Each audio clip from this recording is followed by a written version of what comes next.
A war between Israel and Iran appears inevitable. Well, in Israel, the war cabinet has been meeting to consider its response.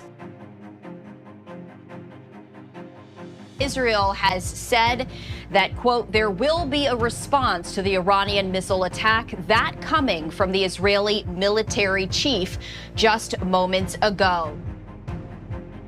Iran has just attacked Israel directly, a first in modern history, sending shockwaves across the region. Israel's defense system, the Iron Dome, has managed to stop many of the incoming missiles, but the threat remains imminent. Now, Israel is gearing up for a powerful retaliation, ready to strike back with unprecedented force. The situation is tense, with the entire Middle East holding its breath, waiting to see what happens next. Even the United States, a strong ally of Israel, is taken aback by the sudden escalation. As tensions escalate, the risk of a full-blown war grows ever closer. Join us as we break down the latest developments in this unfolding crisis, examining the complex web of politics and power dynamics at play. Iran is in panic, Israel is ready to fight back, and the world watches anxiously as the situation unfolds. Before we move forward, we would like you to like the video and subscribe to the channel. Iran strikes. As you may have heard, a few weeks ago, Israeli airstrikes targeted a military facility near the Iranian embassy in Syria. The Iranian Revolutionary Guards confirmed that 7 of their members, including 2 high-ranking officers, were killed in the attack, heightening tensions in the region amidst Israel's ongoing military actions in Gaza. Iran's ambassador to Syria stated that the strike hit a building within the embassy compound, with his own residence located on the top 2 floors. It became clear that Iran would not remain silent, and retaliation seemed imminent.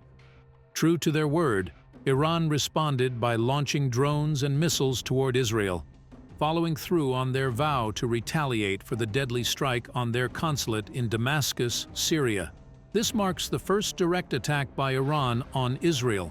Prior to this incident, Israel and Iran had been locked in a prolonged shadow conflict, with both sides targeting each other's assets while avoiding direct acknowledgement of responsibility. It's worth noting that Israel is widely believed to possess nuclear weapons, although it maintains an official policy of keeping this ambiguous.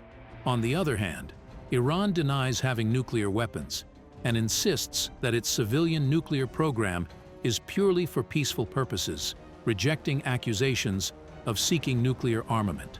But last year, the international nuclear watchdog discovered uranium particles enriched to 83.7% purity, dangerously close to weapons grade, at Iran's Fordo underground facility.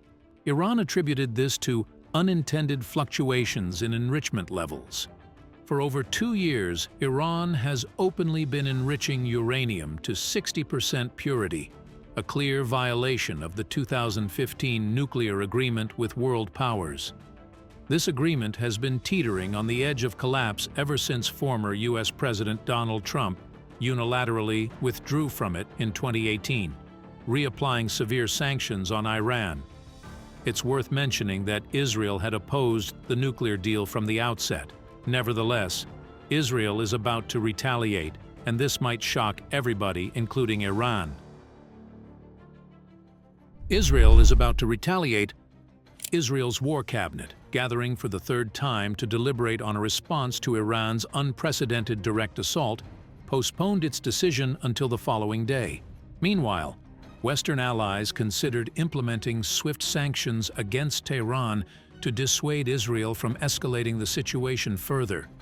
Despite the barrage of over 300 missiles, cruise missiles, and drones launched by Iran, Israeli military chief of staff Herzi Halevi pledged a response without divulging specifics.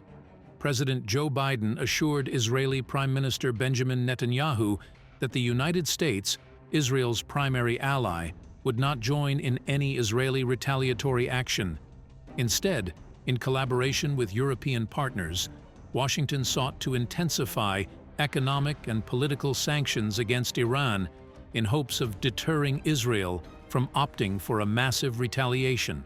While Israeli media report varying opinions within the government regarding the nature of the response, it's evident that a reaction is imminent, as emphasized by Israel's military leadership. The crucial decision facing Israel revolves around the severity of its response. Will it opt for a direct attack on Iran, or will it target one of Iran's supportive proxy militias in the region? The prevailing expectation leans towards Israel opting for a direct strike, mirroring Iran's unprecedented move. However, the challenge lies in executing a response that is both effective and deterrent, without alienating allies or triggering a full-scale regional conflict.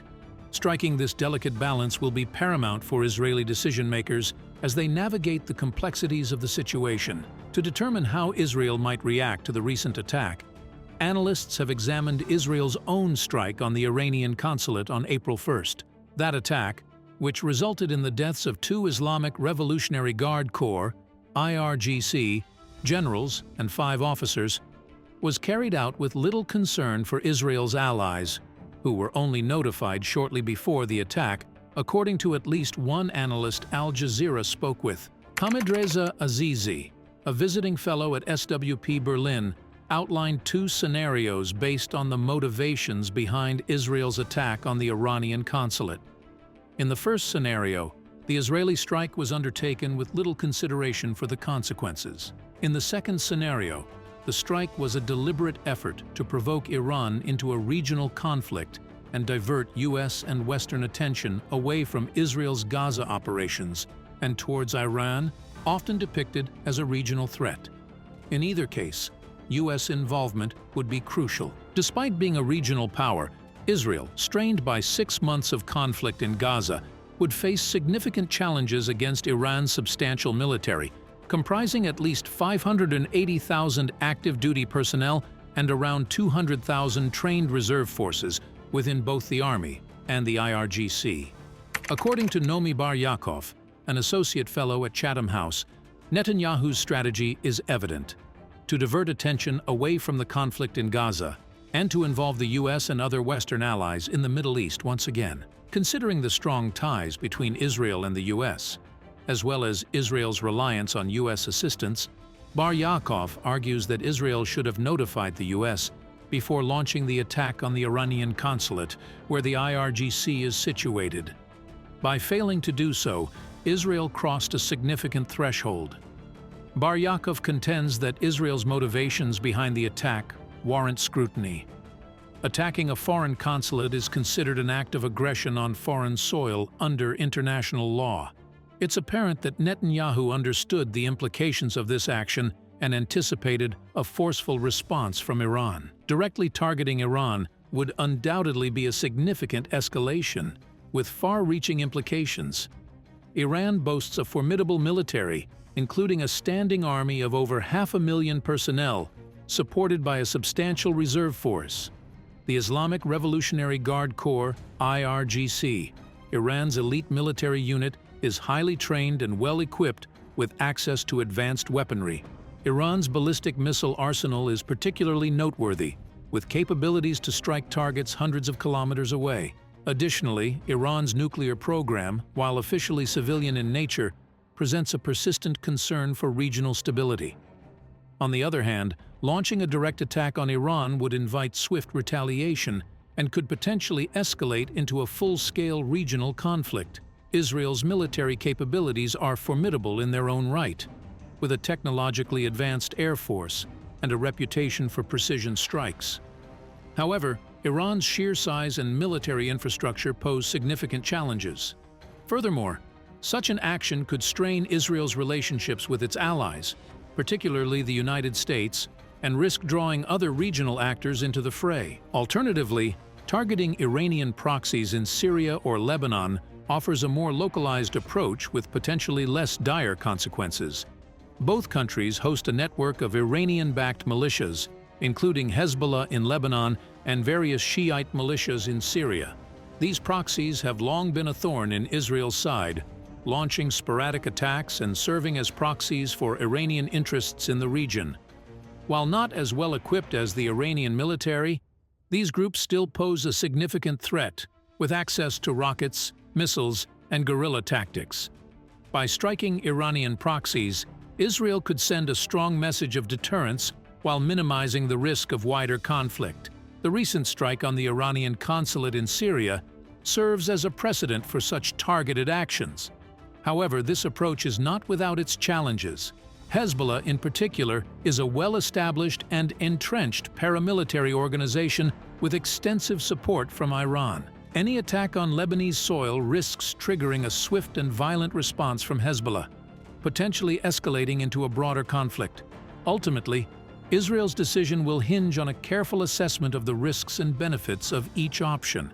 Directly targeting Iran carries the potential for significant strategic gains, but also entails considerable risks. Conversely, striking Iranian proxies offers a more contained approach, but risks inflaming tensions and provoking a violent response. As Israel weighs its options, the region holds its breath, acutely aware of the potential consequences of the next move in this high-stakes geopolitical chess game.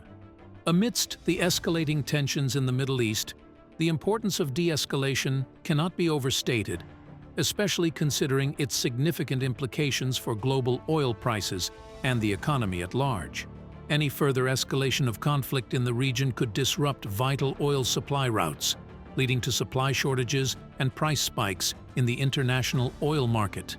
Such disruptions would not only impact oil-importing nations, but could also have ripple effects across various sectors of the global economy, potentially leading to economic instability and hardship.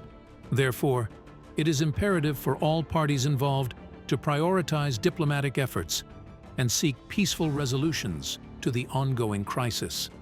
De-escalation measures, such as dialogue, mediation, and confidence-building measures, are essential to prevent the situation from spiraling out of control. By de-escalating tensions, stakeholders can help safeguard global energy security, promote economic stability, and prevent further human suffering caused by conflict and instability. However, whether de-escalation will prevail remains uncertain.